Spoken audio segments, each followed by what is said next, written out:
Alors, de retour dans Illustrator, je vais ici sélectionner avec la flèche noire la ligne de base et je vais supprimer le contour, c'est-à-dire je vais lui mettre aucune couleur en fait à ce contour. Parce que dans un premier temps, je vais travailler uniquement sur les fonds. Ce sera plus simple. Donc, les fonds. J'ai ici un fond orangé, d'accord. Je vais peut-être choisir une police plus épaisse. Pour la démonstration, ce sera beaucoup mieux d'avoir une police plus épaisse. Voilà, voilà. Je vais commencer à enregistrer les documents dans un dossier qui va porter la date d'aujourd'hui.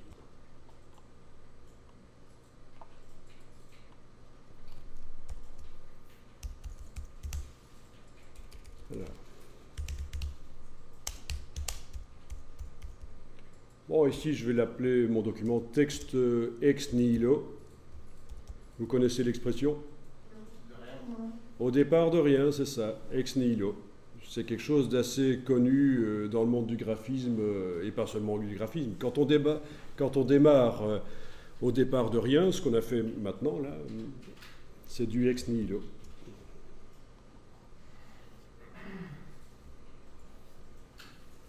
Bon, alors, on a un fond, mais je vais en mettre un deuxième.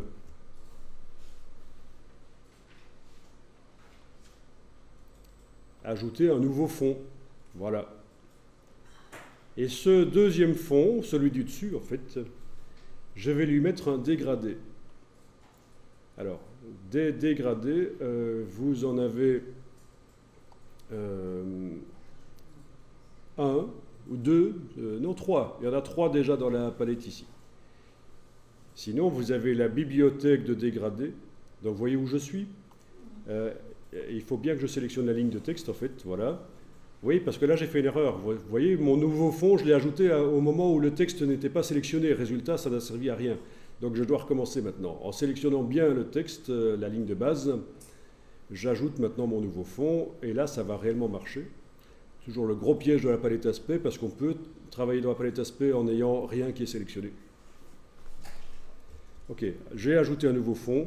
Je clique à cet endroit-ci pour faire apparaître le nuancier.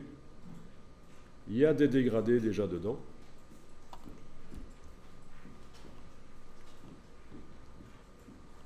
Voilà. Mais vous avez aussi dans chaque palette une bibliothèque.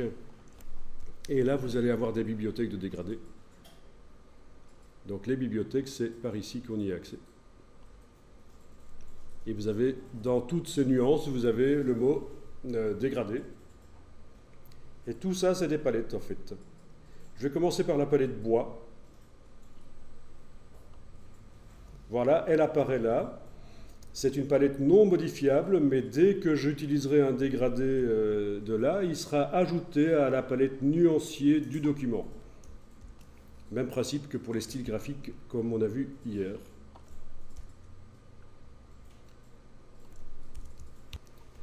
Je vais agrandir les vignettes, menu de la palette bois, affichage par grande vignette, voilà. Et vous pouvez cliquer sur l'un ou l'autre et vous voyez ce que ça donne sur le texte. Alors, les autres palettes, on va pouvoir y accéder toujours en retournant dans le petit menu bibliothèque, ou alors, encore mieux, je peux les passer en revue avec les petites flèches. Je passe à la suivante.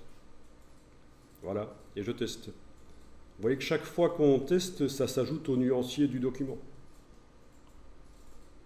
C'est pas très grave, ça ne prend pas beaucoup de place. Ça peut être pratique pour se souvenir de ce qu'on a à tester. Bien.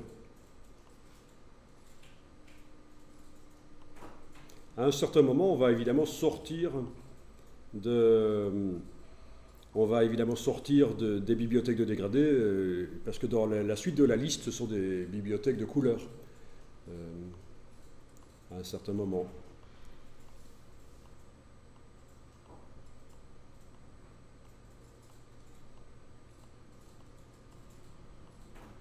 Voilà. À un certain moment, on arrive sur des groupes de couleurs. C'est plus des dégradés.